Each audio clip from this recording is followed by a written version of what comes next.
All right, everybody. So we're live with episode 26 of Just the Gi Top podcast. So if you're watching live on video, you'll notice we have a bit of a different panel layout today. So just to start, we've got Ahmed Turani. Yep. We've got Jordan Short. Hey. And today we've got a special guest, Steve Shapinkas. How's it going, guys? Hey, Steve. So good to have you on. So Jordan, if you want to just do the sponsor shout out. Sure. We're without Rami today. He's AWOL. He's in LA taking care of the KO finisher. So I'd like to thank our sponsor, VHTS, Very Hard to Submit. You can check them out at veryhardtosubmit.com. They have some awesome gis and rash guards, spats, fight shorts. So check them out. All right, so like I said, we've got Steve on the podcast today, filling in for Rami, who is ducking apparently. So he's buried in a bag of trim right now.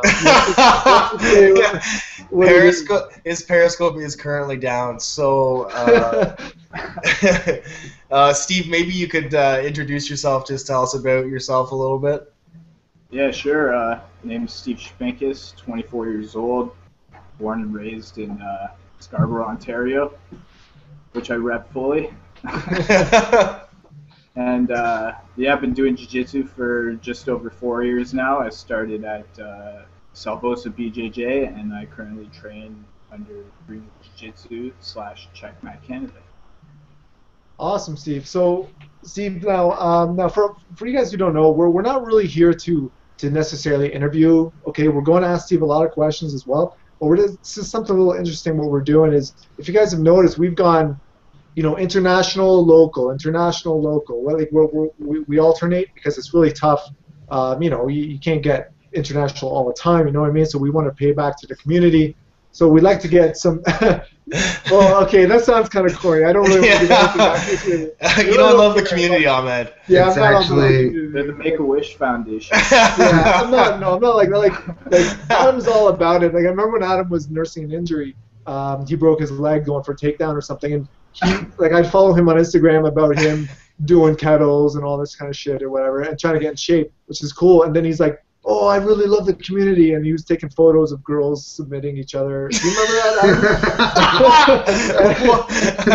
Adam? You had me up until the end there. So that's how he does it, eh? That's his secret. That's the best way to get back to the community. Yeah. So anyway, so that's what we're doing. And I posted this earlier on the Just the Gi Top Facebook page that if you'd like to join us one day, perhaps to be on the panel and have a good discussion and have some good time, whatever, you can do that. So and Steve is that guy, but that's not why we're doing this. Steve's very talented. He's beaten some pretty big names, and I'm sure he'll go into that later. And also picked his brand about mentality and prepping for tournaments. He competes like a workhorse. He's always competing, much more than any of us. Probably you compete more than us all year long. However, you're on a sponsorship thing right now, but we'll get into that. So yeah, that's it. Adam, I'll let you steer the.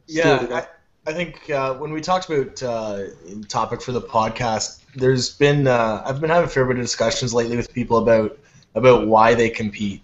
Right, I had a conversation with somebody yesterday or 2 days ago, and they said they only enter a competition if they legitimately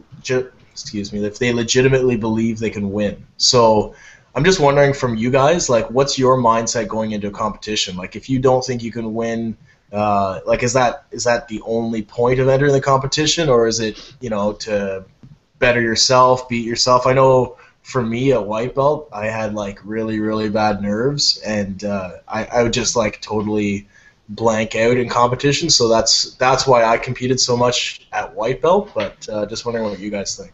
Well, let's give Steve the floor on this one. He's the workhorse here. My mindset going into competition is if I'm going to compete, I'm in it to win it. I'm always shooting for number one. I don't shoot for podium. I want to beat everyone there, and I don't even want it to be close. I want to go out and dominate if I can. Obviously, that can't happen all the time, right? But that's my mindset going into it.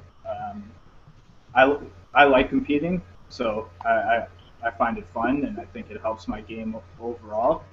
So I don't know. Some people don't like competing, and they kind of go the other way. So like it's funny, Adam. You mentioned nerves. When I got into jiu-jitsu in 2008, I was coming right from boxing right away.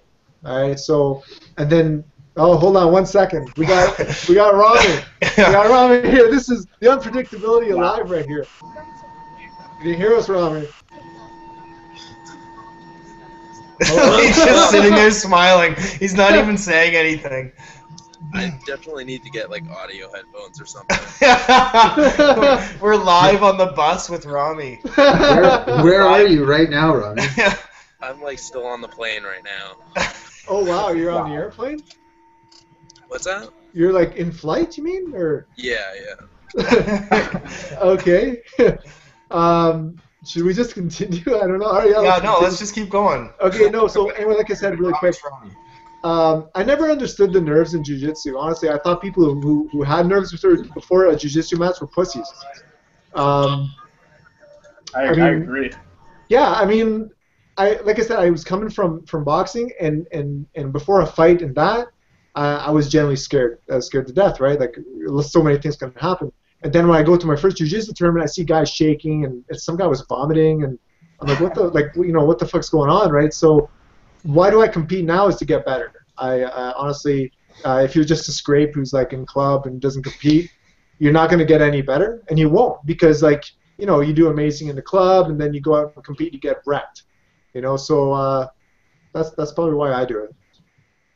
I'd just like to mention that if anybody is offended by Ahmed's language, that this is the unrated, uncensored podcast that we're doing tonight. So it's the only way I agreed to do it.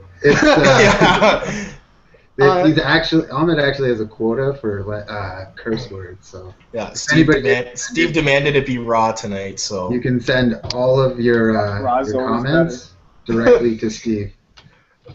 Although Ahmed, again, for anybody who's only listening through audio, I must say Ahmed is very dressed up tonight. So, and so is Steve. So that's good.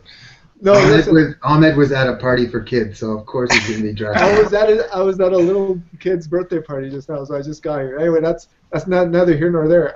Let's continue with the discussion. Jordan, why do you compete? For anyone who doesn't know, Jordan competes quite a bit. As a matter of fact, he competes in Masters like no other. So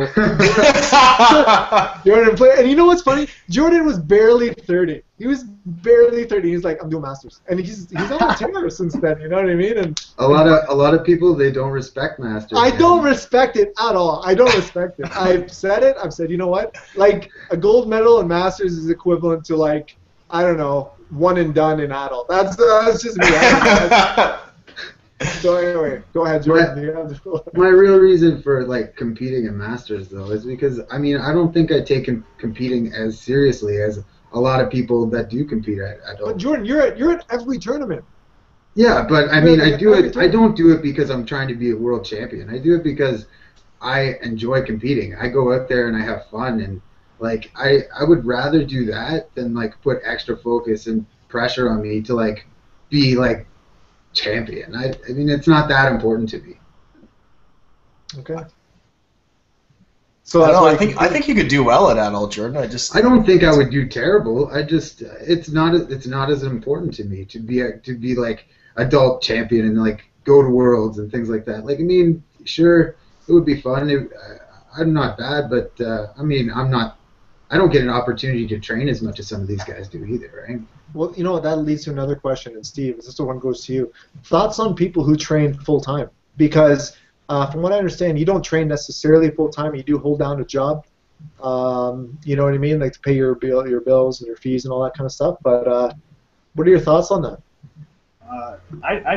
I would say I train full-time. I train six days a week, most times, and I try and sneak in, workouts, which maybe other people wouldn't. They're not necessarily jiu-jitsu workouts, but I'm still getting in some type of training. I do work and do some hustling, He does live in Scarborough, so got to get some things done, Okay, Steve. So maybe I wasn't clear on my question. So you took a good political answer out of that. But I guess let's say like, do you do 2 days a week? Sorry, 2 times a day, 6 days a week? Is that what you do? Some days when I'm not working, I'll bring in a drilling partner. I got mats at home. I do what I can, you know. Like our gym's not open full time right now. We got like we're renting out of some space, like in the basement. We just got some mats, so it's not like the gym's open 24 hours like an open mat or Toronto BJJ or something yet. You know, we're just on the ground getting started. So, but I'm happy to do the extra work and, you know, try and get the name out there so we could get to that level, hopefully. But I don't know, we'll see. Okay. That's pretty awesome that like you train the volume that you do and still, because you're training almost as much as some guys who do it full time and still working a job. So I got to do it, right? If I want to win, if I want to enter and just, you know, do it as a hobby and something. Like I'm still young, we're young enough at least where I think I can make a run at it, at doing something good in sport, or, you know, achieving some lofty goals I've set for myself. So I'm trying to do that, but right now it's not easy. So I'm doing what I can, right? So by that, like, so what do you mean? Like, so what are some of your goals then, really quick? So again, guys, so anybody who's just tuning in, again, Steve competes quite a bit. I believe you want to make a run at Worlds. Is that what you're? Yeah, that's the big goal this year. I've never had the chance to do the Worlds at any level. A couple of years instead of going to the Worlds, I went to Brazil. I thought, you know, I was kind of weighing my options. I was like, maybe it's better to go to Brazil and really develop my skill, you know, try and do that than try and win Blue Belt Worlds. It wasn't really something that appealed to me. I mean, like, I'm looking at jiu-jitsu in the big pic, like, you know, long term here. Now it makes sense for me to do something like a Worlds because as you get higher in level, the divisions get smaller technically. I mean, usually at the local level. So yeah, you're going to face the same guy, you know, at every tournament, more or less. There's going to be 2-3 guy division. So it's time to branch out and face, you know, whoever's out there. So would you guys agree with me then that does the local scene really even interest you guys anymore? I mean, I'm not saying like I'm a superstar or anything by that stretch, but I'm just saying like you're right. It's the same friggin' people every single tournament, the same 2 or 3 guys, especially since Purple Belt. You know what I mean? It's not interesting anymore. It's not like, am I the only one who feels that, or do you guys just don't think? I mean, Jordan, you've beaten same guys like 3 times now, or Steve. Well, it was like the last couple tournaments. So, I mean, if there are fewer people competing in those divisions, I'll move to adult to compete against different people. I mean, yeah, like after a while, man, it's gonna get boring, like, and it's not worth paying the money to, like, especially if you're beating the same people every time, right? Like, there's no fun in it I can't imagine for the person getting beat every time either, right? Oh yeah, no, it sucks. No, it sucks. I've been on the receiving end there. But Steve, you faced Eric Kong Fan, who was on our podcast 2 episodes ago, I believe. How many times have you?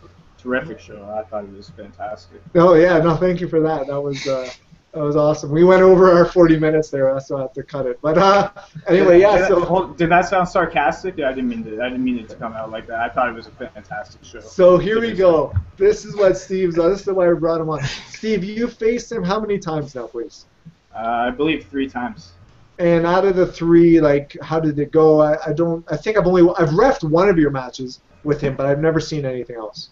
Honestly, you know, I'd like to sit here and say I smashed him up or something every 3 times, but they've all been really uneventful, like really close matches. I ended up taking 2 of them, and he won 1 on a ref's decision. I ended up winning 1 on a ref's decision. The other one I think was an advantage. I won, so it was like they've all been real paper thin and not many points scored. But I mean, he's not boloing me, so I think I'm doing pretty good.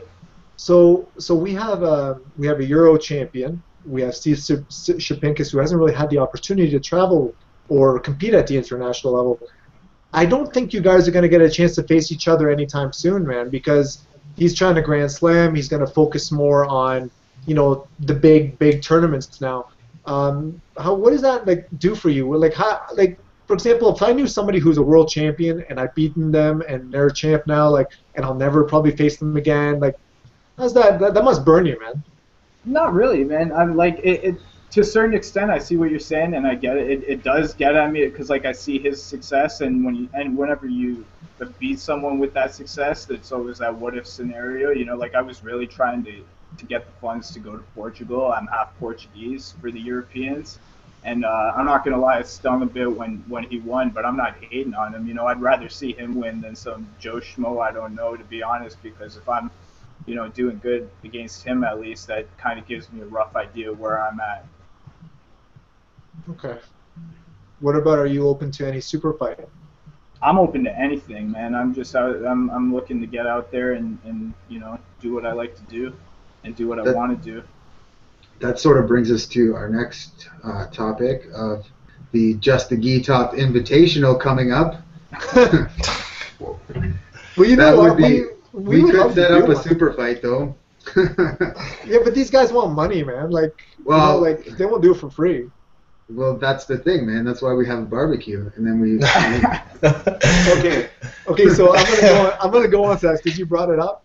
Barbecue. All right. There's. Backstory. Shout outs to Mike Bryars. What are your guys' thoughts on holding a charity barbecue to help somebody go to Worlds? That's not a charity, though, unless Mike Bryars is a charity in and of himself. He's registered. So, okay. So, and we internally have had this discussion a number of times, but just about people who train full time. It's, in sports where like even MMA or any large sport that has like legitimate high level sponsorships, right? Like, you're in UFC, you can get sponsored by Nike, by, Condom Depot, whatever, right? These are people that are going to pay for you to live for the most part. And then in jiu-jitsu, you look at jiu-jitsu and, it's still a young sport and there's not really any money to be made in jiu-jitsu. It's not like guys are... Hardly anybody in jiu-jitsu getting sponsored by Condom Depot, man. No, listen. Yeah. People in jiu-jitsu are doing it wrong, Adam. They're doing it wrong because... No, and I agree. Like, after the Travis fucking guys podcast, are like, well, sponsor me so I can wear your gi, and that's it. Well, what the fuck's that going to do for you, man? You know what I mean? Like, but to that end, there's a lot of kind of people looking, like people just asking for donations basically because they have no money because they're training full time. They may or may not even have a job to pay for, whatever, and they're trying to get to these high level tournaments. Like today, for example, Darson Hemmings and Eric Confan were at my gym in London, right? They're trying to raise money because they're trying to Grand Slam this year. At least at that level, like at least they're providing a service, right? Like that I can appreciate. I respect that. I agree. I agree. Because that's like work, right? They're basically they're putting their time in and rolling with, marks like yourself. So, they're working, man. They're earning their money. Good for them. That's great. Yeah, no, that's cool. I got no problems with anyone doing that. I wish I was smart enough to think of something like that, or a barbecue at least. I think some people who do train, though, they take offense when people who are training full time are looking for handouts to be able to compete in these tournaments. When it's kind of a jealousy thing, like. Other people working full time can't train all the time. They don't have those same opportunities. They don't want to give their hard-earned money away, which is the reason that they can't train all the time is because they're working, right? You know what? That brings another point. Is like, okay, it's like right now at Purple Belt. Honestly, Purple Belt adult, you're talking mostly people are training full time, if not close to full time. Okay, that's how it is. Now, if for example, if someone like me, you don't like it, Ahmed, go to Masters. Okay, that's the answer for me. But you got somebody like Rami, who's kind of popping in and out right now, who's only, he's only 23, turning 24, still a young guy. He's got a career as well. What's his solution? He can't go to Masters. He's got 6 to 7 years to go.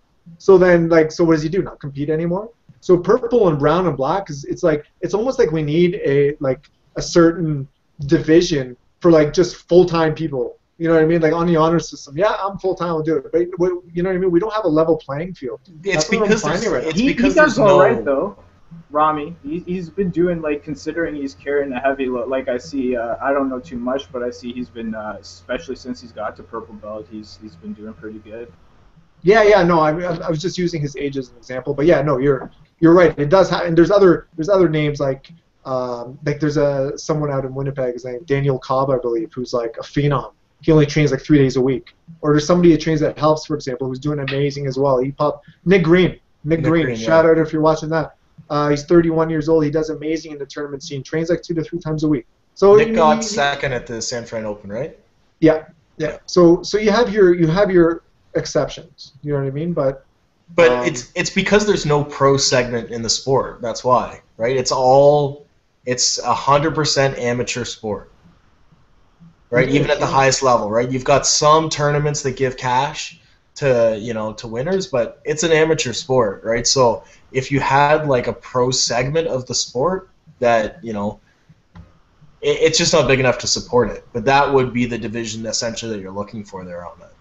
So what is that, like black belt and up then, I guess? Well, it wouldn't even have to necessarily be black belt, right? If what's you're the like dividing line? Like how many hours a week you train?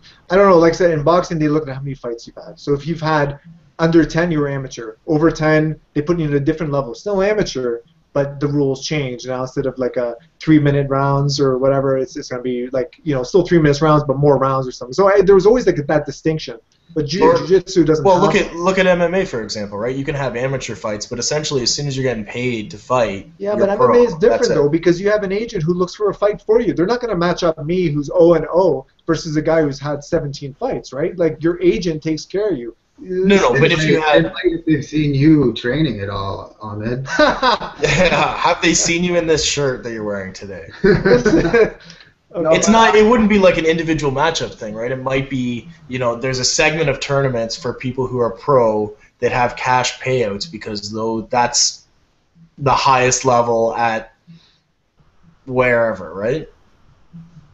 I don't know. Ahmed makes a good point though when he was talking about the how amateur boxing works, because if you take a guy who's full time in jiu-jitsu, right, he could probably compete in 2 tournaments a month, if he's really looking to hammer. He's full time and he just wants to compete. That's all he's doing. You're talking about like a top of the food chain guy.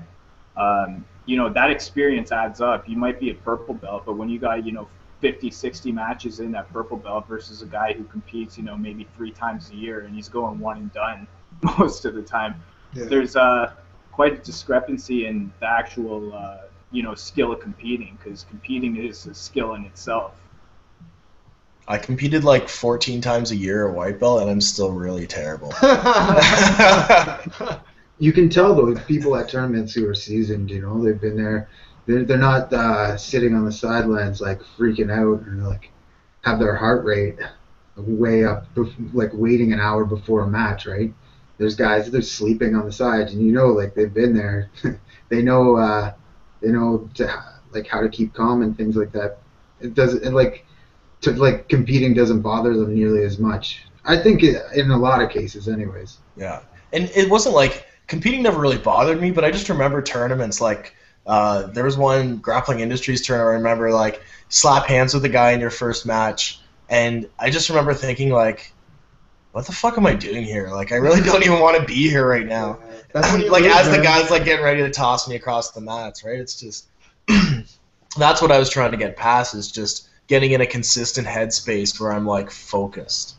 I mean, I feel that way when I'm cutting weight. Like I cut down to lightweight, which is about 164. Or so it's about 7 pounds lighter than I am, and I remember doing that, and then I was sitting there, I was at work working, and I'm fucking hungry, and I'm like, what the fuck am I doing this for? You know what I mean? Like I was really, and it was like for like some lame tournament. I don't want to say names because I don't want to put any tournament down, but it wasn't like go ahead. No, it wasn't like the Euros or something prestigious. It was just some fucking whatever, And I sitting there, and I'm like, you know what, fuck it, I'm not doing that shit no more, and then. But anyway, Steve, going to you, just really quick. When you compete, do you ever feel that, ever? Do you know what I mean? Do you ever have that feeling like, shit, man, I'm tired, or I just competed 2 weeks ago, or, you know what I mean? Like, what really keeps you going? I don't know. I haven't really competed like too close You know, I try and space it out a bit. Like there was one time where I competed. I think it was like in the span of 3 times in a month, and I was like, you know, I felt actually pretty good. I got out there, but I didn't like it because it felt like it became like it almost lost a little bit of the. You need a little bit of hunger to get in there. You know, like it's almost like, well, I just did this like last week. It's almost like going to the gym where some days you feel like you don't really want to bust it out as much. You know. Do you advise that for people who have problems with nerves? Competing a lot? Yeah, like you were saying, you did 3 times in a month. Like, do you advise somebody do that to themselves as a mental exercise, or? The big thing for me is preparation. I think really subsides a lot of anxiety for me at least. You know, I get my anxiety trying to get my workouts in every day. When I go to the competition, I mean, I know jiu-jitsu at this point, and I know what I got to do, so I go out and do it. But I mean, it's more performance-based anxiety. Like, man, I wanna make sure you know I'm doing good. I'm living up to my potential more so than you know just getting in matches for the sake of matches. So I wouldn't invite, but maybe for somebody who isn't like, you know, they don't like competing that much, maybe, you know, get in a couple competitions and get them pretty close to each other so you get used to that feel. I would advise that for like white belts or blue belts that haven't competed a lot. Well, the thing is too, I think that people should I think that people should be competing early because like once you hit blue belt, you know, mid blue belt, high blue belt, if you haven't competed before, I think it's a lot of people just at that point aren't even going to because they're just just going to be scared off at that point. I agree with you. I competed a lot as a white and a blue belt, and I actually did very well. I did very well doing it, and purple belt hit, and I'm come on a little slide right now, and I don't know what it is. I'm hoping money can help me out here and tell me what it is, but you have to wear pajama pants under your gi pants. Always.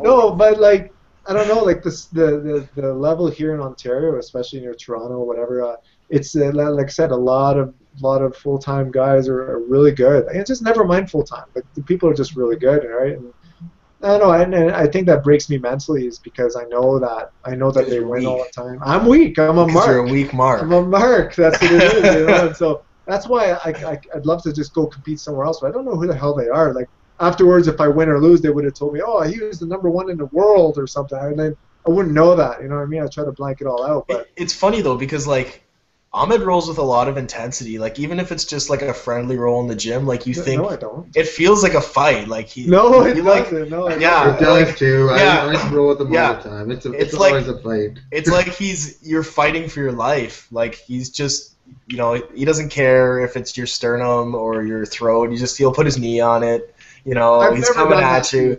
You know what? I train better than I perform, obviously, and I know that. And we had I'll go back to boxing. We had guys like that too, who were just killers in sparring, man. Like shit, if they showed like there are times I'm in the ring and I'm like, oh man, I hope so and so doesn't come, and they come, I'm like shit, like they're here, you know. But come fight time, yeah, it's a different thing, man. It's completely different. That's why I was hoping the topic of today's podcast would be to try to get over that. You know what I mean? So Steve, let's say you have to face somebody who's like, you know, really, let's use Eric again, and Eric's a great example because he's very talented. But you got to face him again, and you know he's only gotten better since you guys have last faced off, and I'm sure you have too. But how do you prepare for that? You know it's going to be razor close. You know you're not going to sub him in the first 20 seconds. You know it's going the distance usually, right? Like, how do you prepare for that against a top level competitor such as him? I always try to fight the body, not the name.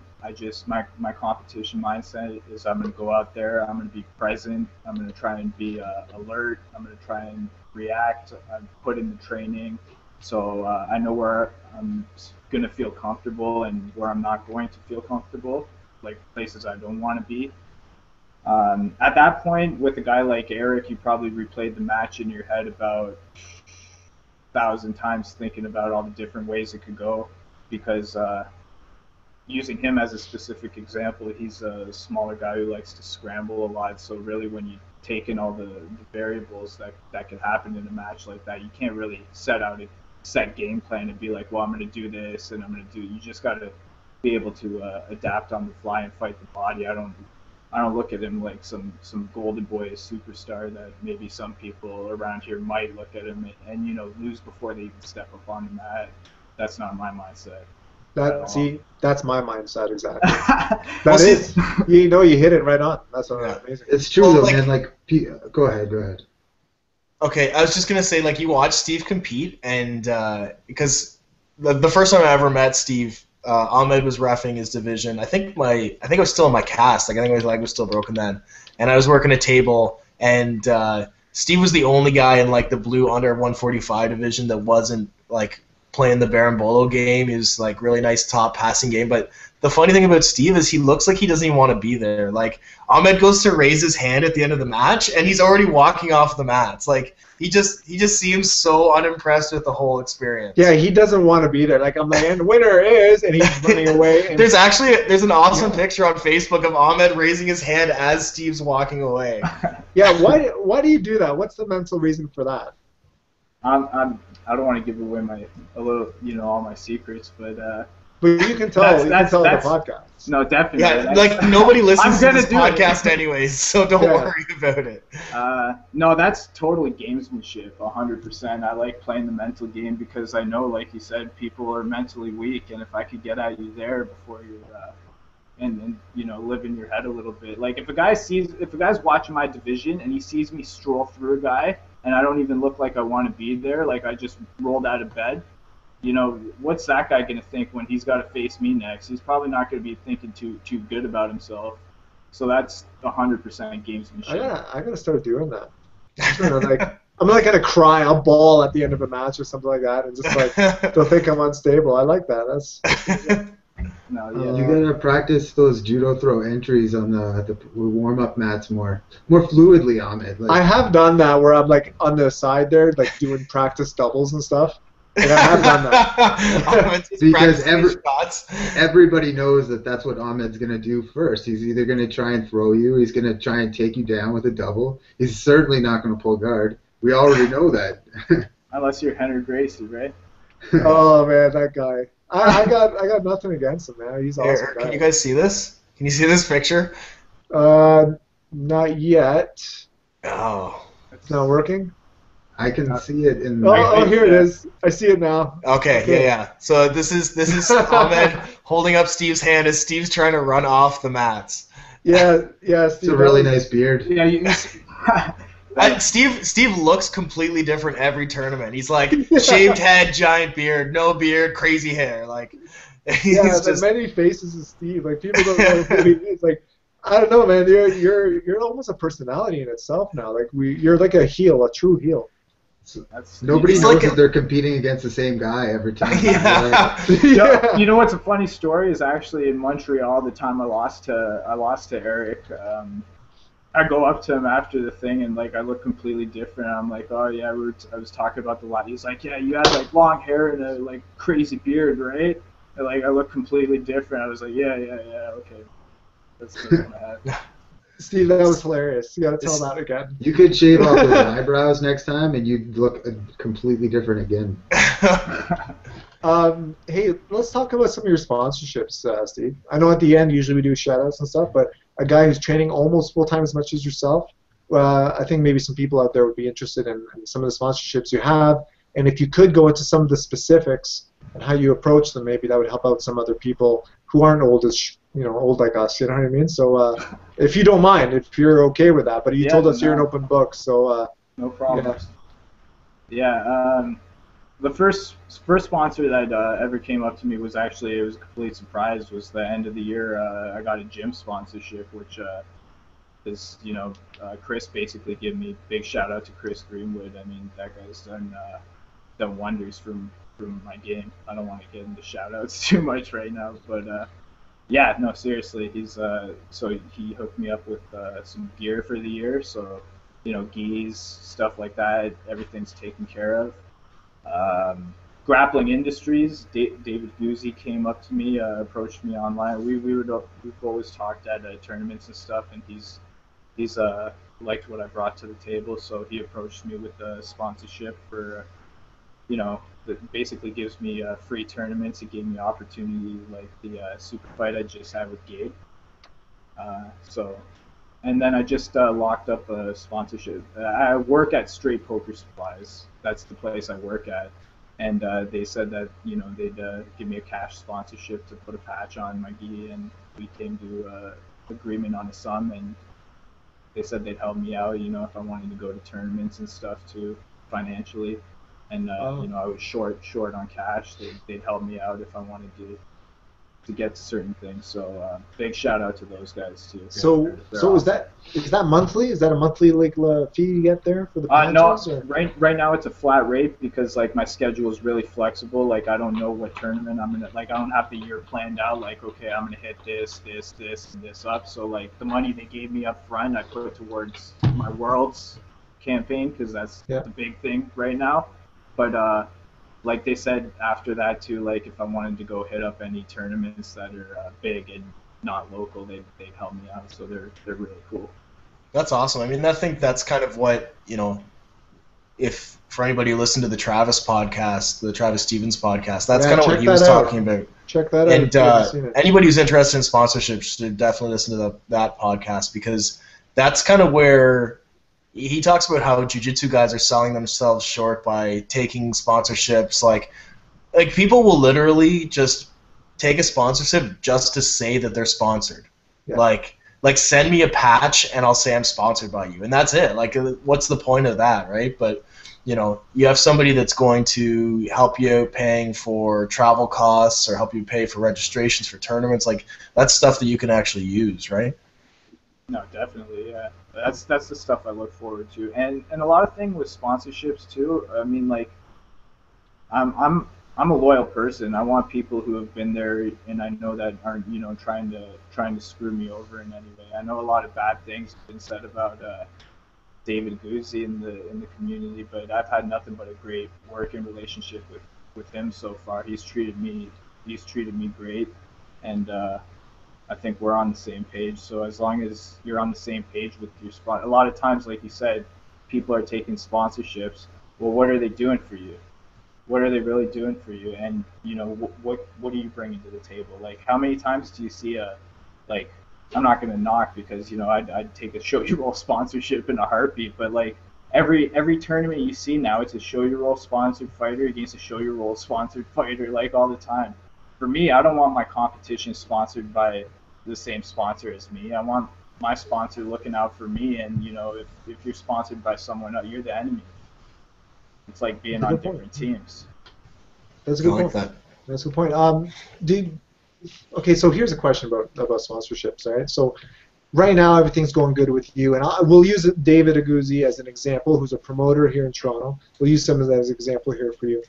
Yes, it's going great right now, Steve, but what will happen if, for example, you get injured, or maybe you just lose a lot? It happens. I've seen great guys do great in 2012, 2013. They haven't won a match. It happens, right? So do you guys work out specifics like that during a sponsorship deal? Because we're sponsored by VHTS, but we're different. We're not sponsored for skill. We're sponsored for our show.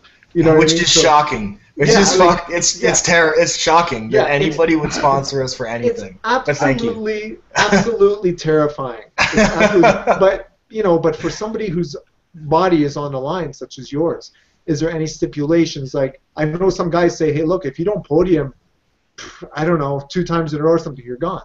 You know, it's just like a regular job, right? There's no difference. If I underperform and don't hit my project deadlines, I'm out of a job, you know? So do you have anything like that, or have you worked out anything like that, or is it still really informal?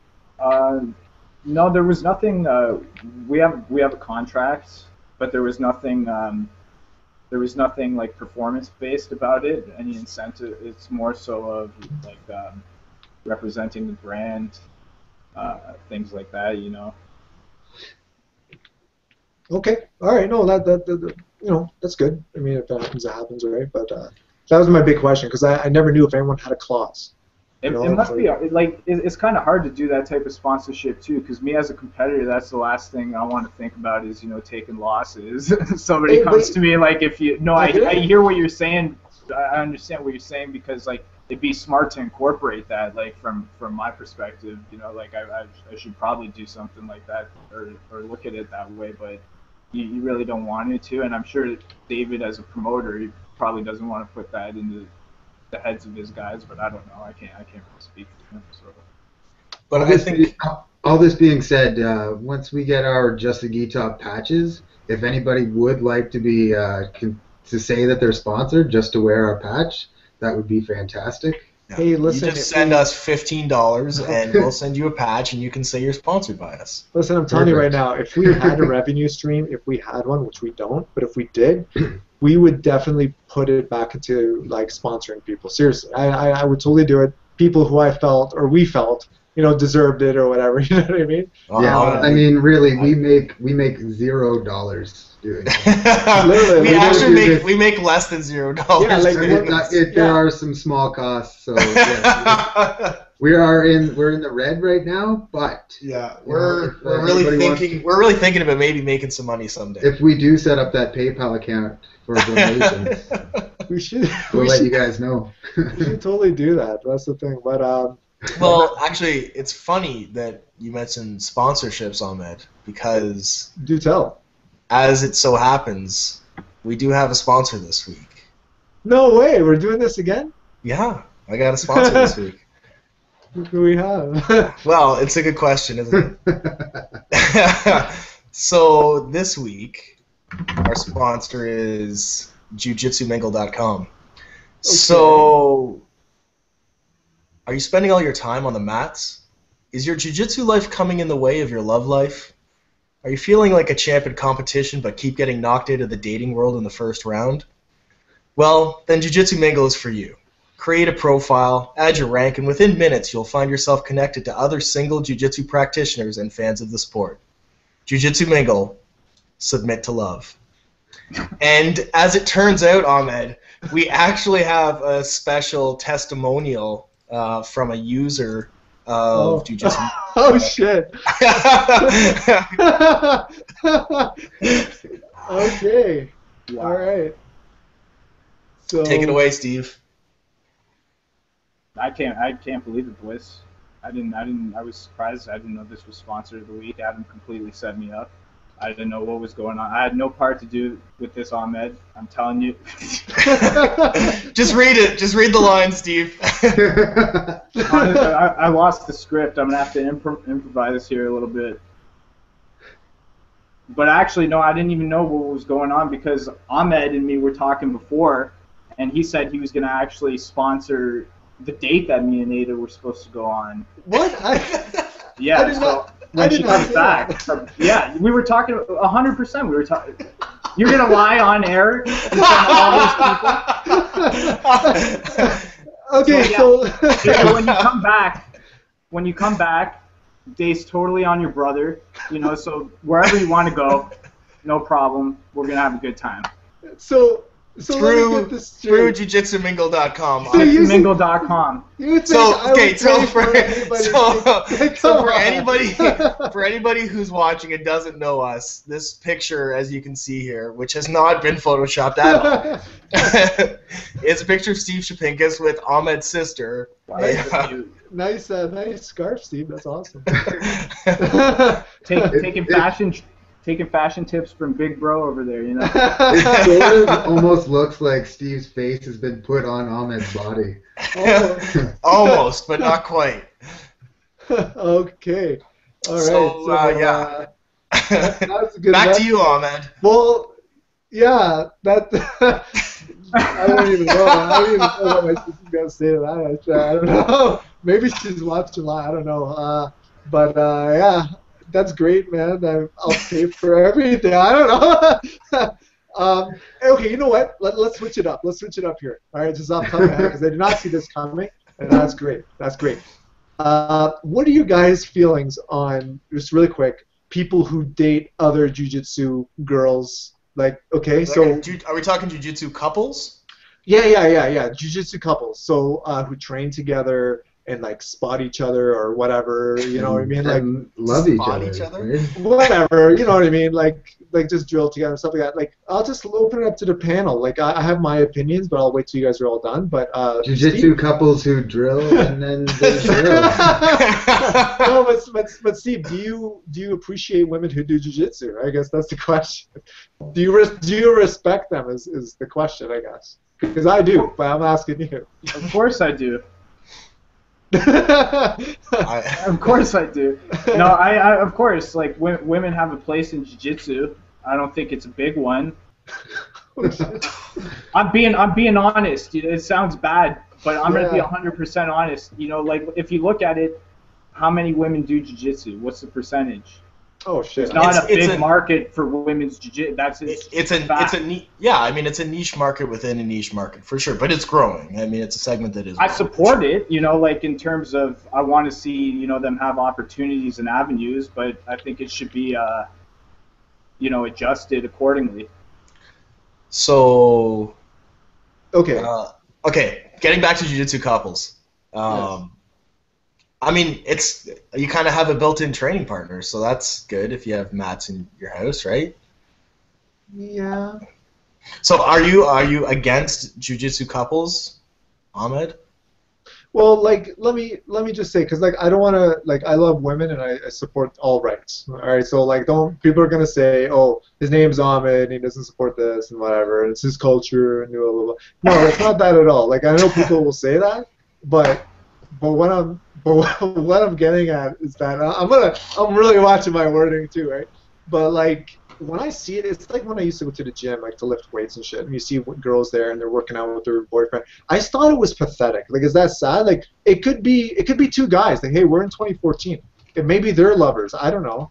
You know, I don't know what I'm like. You know what I mean? Like maybe I'm not sure where you're going with this, Ahmed. but maybe they're working out or something. Like it doesn't make.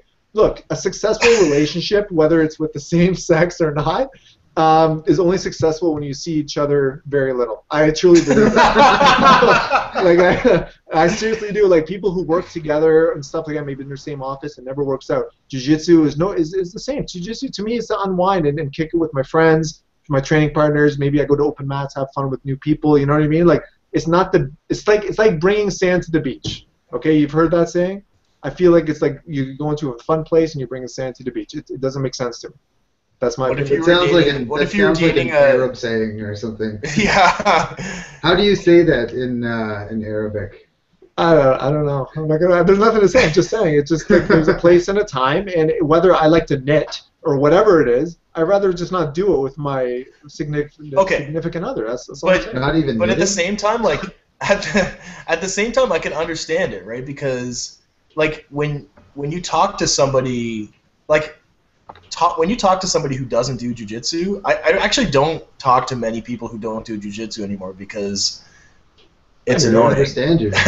Right? They don't you. understand me. I don't even really understand people who don't do jiu-jitsu anymore, right? So it's like we have nothing in common. So I mean, on the one level, you've got something very in common with somebody, but at the other hand, like I get the whole idea of, you know, separation is good. So Ahmed, what if you had like a jiu-jitsu couple that trained at different gyms? Maybe they're long distance or something like that. Well, not long distance because that's stupid, but. But yeah, I mean, okay, like, that's cool, I guess. But like, what gets to me is that not gets to me. I shouldn't say that wording, but I don't know. You know what?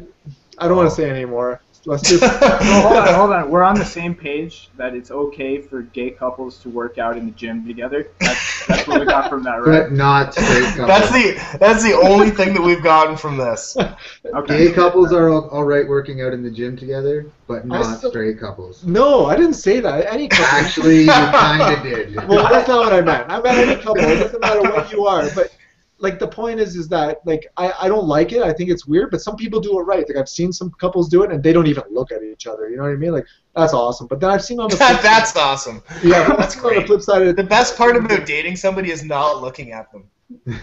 no, but listen, do you guys, you gotta leave me out on this. Like, do you guys all honestly do you agree with me that you need to just kick it sometimes? Steve, you're from Scarborough. No, I you know agree. what I'm I talking about. No, I hear you, man. Yeah, right. 100%. Like, Yeah. fuck, man. Like, Like, you know what I mean? Who's gonna watch my kids and shit? Like, you know what I mean? Like, you can't bring them. Ahmed's still trying to recover from that picture of Steve and Ida. I have don't know. a question for Steve, though, actually, on the topic of women in jiu-jitsu. I'm just wondering how you feel about women competing against men in jiu-jitsu. I don't like it personally. You know, I've seen it happen, and I've seen it. You know, like I've seen women win, right? You know, like it personally. Fuck, I had to You fucking win sometimes. Dude. All right, I had to fucking compete against this chick one time. All right, it was the worst experience I've ever had at a tournament. Honestly, it was so uncomfortable the whole time. I didn't know what to do because, like, I've seen videos of like this Navy SEAL guy getting choked out by a one because, like, you know, she's probably got the fear of God in her life, you know, that she's gonna get smashed up, and this guy's taking the and she gets a hold of his neck or something. That wasn't happening to me. That's the last thing I was thinking. You know, I didn't want to be on a million clip YouTube getting submitted by some girl, you know, some like that end up on World Star Hip Hop. Shout outs to World Star Hip Hop. Sponsored by them, I believe. You're sponsored by World Star Hip Hop. I'm trying to land that one. That's like the end all be all of sponsors. You know what? Steve makes a great point. Steve's got everything to lose and nothing to win. You know what I mean? Nothing to gain from this. He beats her. He looks like a prick. And He you know what, loses. though? He's a pussy. You know what, though? It doesn't even matter how skilled, like, the girl is that you're competing against. She could be absolutely amazing, like a phenom, but really, like, I mean, if you're looking at it from the outside, it's a guy competing against a woman in a physical sport. And the guy's always going to come out on bottom on that. Come out on top or hold on. No, bottom, man. Like, there's no way you could win in that situation. If you win, you won against a woman. If you lose, you lost against a woman. Like, you never come out looking good in a situation like that. Unless it's like. And it doesn't matter how good she is. She could be amazing and have every right to beat you. But, like, a guy doesn't. I feel like a guy doesn't have. Shouldn't be put in that situation. I agree. On the flip side, though, you know, it sucked for her because she had no one in her division. She couldn't compete, you know, like, so she, like, props to her for hopping into the guys division. But like, do you really mean props to her, or is this face here, or this is damage control in case I get a flood of messages from Patricia Vanderveer tonight. No, it's true though, and like, you can give her all the credit in the world for, like, I mean, she's just jumping in and competing against guys, and that's great. But, like, at the same time, like, there are a lot of divisions in the men's divisions where there's only one person and they can't compete. So, well, you're right too. I think that's one of the reasons she jumped in is because it was all win for her and no win for anyone else. Like, I'm sure if you took a survey of people who competed against her that day, they're going to say it wasn't the most pleasant experience probably for them. They probably felt, really uncomfortable. I would feel uncomfortable watching that. Yeah, you know what? I wouldn't even do it. If they said, hey, you got to face whoever, I'd be like, you know what? Go fuck yourself. I'm not doing this. Like, you know what I mean? I wouldn't do it. It's just, you're right. There's no way to come out of that thing looking good or humble or anything. There's nothing positive can come from it. And as a matter of fact, I think you're putting certain people maybe in danger even more so than jiu-jitsu kind of is a little, I guess it's kind of dangerous now, but you know what I mean? It's just not, yeah. You know what, man? There was, not too long ago, there was a fight promotion in Brazil, and they were advertising the first man-woman fight. And yeah, MMA, right? It's MMA? Yeah, MMA, and it was supposed, and it didn't end up happening. There was like a huge outrage because nobody wants to see a man fight a woman in a situation like that. Because, I mean, like, if there is no win in that situation, but they end up pulling it, and they said, I don't know if this is like the truth, but they said that it was just a ploy to raise awareness again of violence against women in Brazil. What? But like, I don't know if that's true. But like, it's a spin, man. It's a spin. Yeah, it sounds like they were trying to spin it. But I mean, it's not much different. Like, I mean, in jiu-jitsu, you're not punching a woman in the face, but at the same time, like, you're grabbing onto her arm and maybe ripping that off. Yeah, right? Exactly. Like, I don't know. Anyway, this is almost a fight, right? It's almost a fight. It's not quite a fight. It's not even close, man. It's not. It's so not a fight. I agree, but That should be the slogan.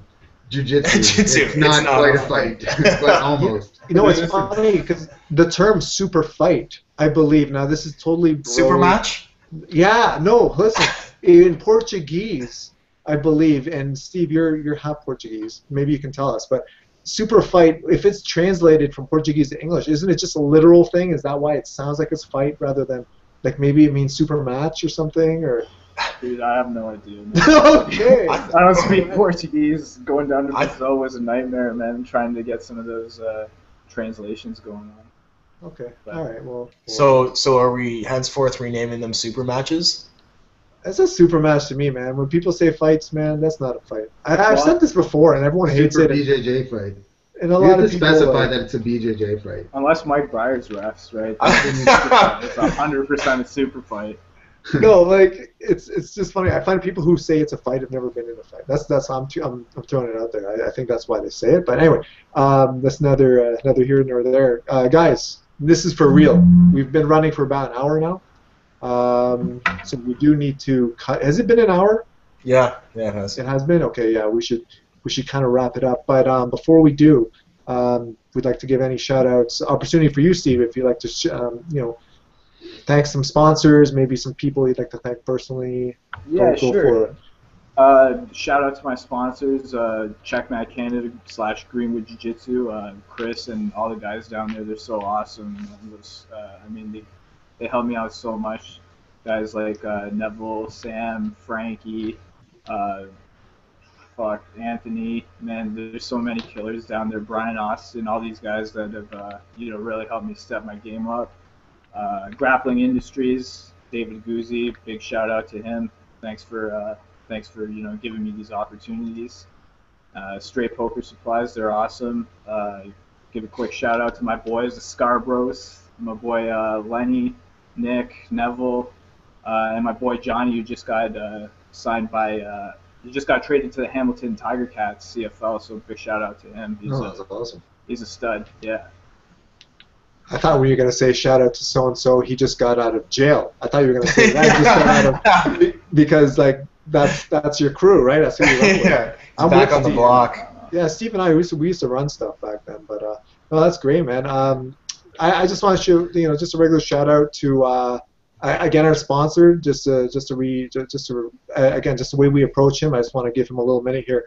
I literally just approached him and, hey, look, we're a podcast, we're doing this. Literally, like after about 4 episodes, okay, so we had like nobody, just us 4, and he said, yeah, sure, let's do it, and he sent us gis and everything. GiTac is awesome. He sponsors like a ton of people. He's not doing this for money. He's just doing it for the love of jiu-jitsu. So veryhardtosubmit.com.